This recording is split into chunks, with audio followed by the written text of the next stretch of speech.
আপনারা চেষ্টা করছেন অথচ সন্তান আসছে না। এক হাতে যেরকম তালি বাজে না, সেরকম স্বামী স্ত্রীর যৌথ ভূমিকা ছাড়া সন্তানও হয় না। সুতরাং মাথায় রাখবেন যে কখনো ওর বাচ্চা হয় না এই কথাটা বলবেন না।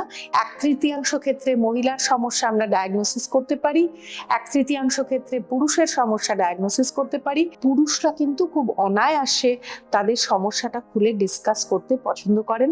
এখানে বোধহয় কোথাও আর একটা ব্যাপার থাকে যে মহিলা ডাক্তারদের তারা জাজড বা যেটাকে ট্রোলড বা হ্যাটা, এই ব্যাপারটা হওয়ার আশঙ্কা কম করেন। আজকে আমরা কথা বলবো ইনফার্টিলিটি নিয়ে। যদিও ইনফার্টিলিটি শব্দটা আমরা এখন ইউজ করি খুব কম, আমরা এখন সাবফার্টিলিটি বলি, অর্থাৎ আপনারা চেষ্টা করছেন অথচ সন্তান আসছে না।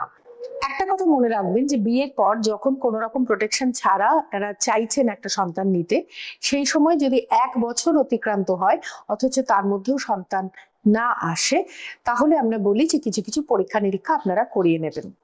কি করবেন বা কোথায় যাবেন, কি কি নিয়মের মধ্যে দিয়ে যাবেন, সেটা তো পরের কথা। এর একটা প্রলোভ হিসেবে আমরা একটু আলোচনা করে নিই যে বেসিক্যালি কি কি কারণে সাবফার্টিলিটি হয়, অর্থাৎ বাচ্চা আসতে সমস্যা হয়। এক হাতে যেরকম তালি বাজে না, সেরকম স্বামী স্ত্রীর যৌথ ভূমিকা ছাড়া সন্তানও হয় না। সুতরাং খুব ন্যাচারাল একটা কনসিকুয়েন্স হিসেবেই চলে আসে হচ্ছে যে সাবফার্টিলিটিতে যে যে কারণগুলো আছে তার 1/3 হচ্ছে মেয়ে বা মহিলার কোন রকম সমস্যা, দ্বিতীয় 30% বা 1/3 হচ্ছে মেল পার্টনারের কোনো অসুবিধে, আর লাস্ট 30% হচ্ছে দুজনেরই কিছু না কিছু অল্প বিস্তর অসুবিধে।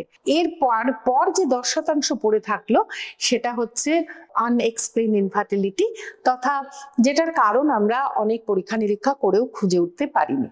সুতরাং মাথায় রাখবেন যে কখনো ওর বাচ্চা হয় না এই কথাটা বলবেন না।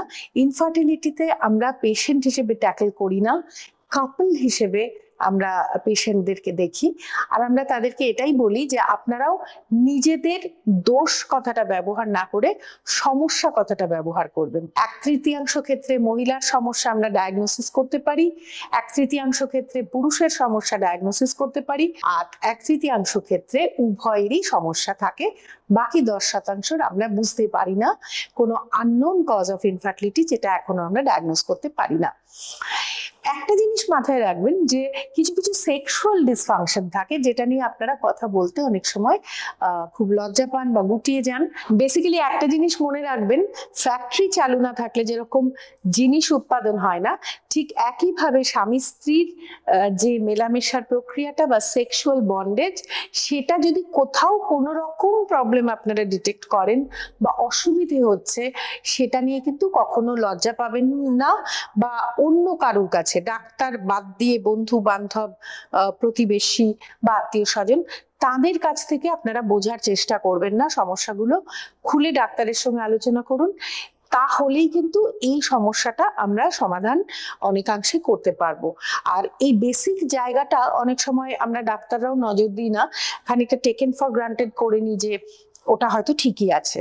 কারণ সেক্স অ্যান্ড সেক্সুয়ালিটি আমাদের দেশে একটা ট্যাবু, এবং এই সমাজের থেকেই বড় হয়েছেন যে ডাক্তাররা, তারাও অনেক ক্ষেত্রে এ সম্পর্কে কথা বলতে খুব একটা স্বচ্ছন্দ বোধ করেন না।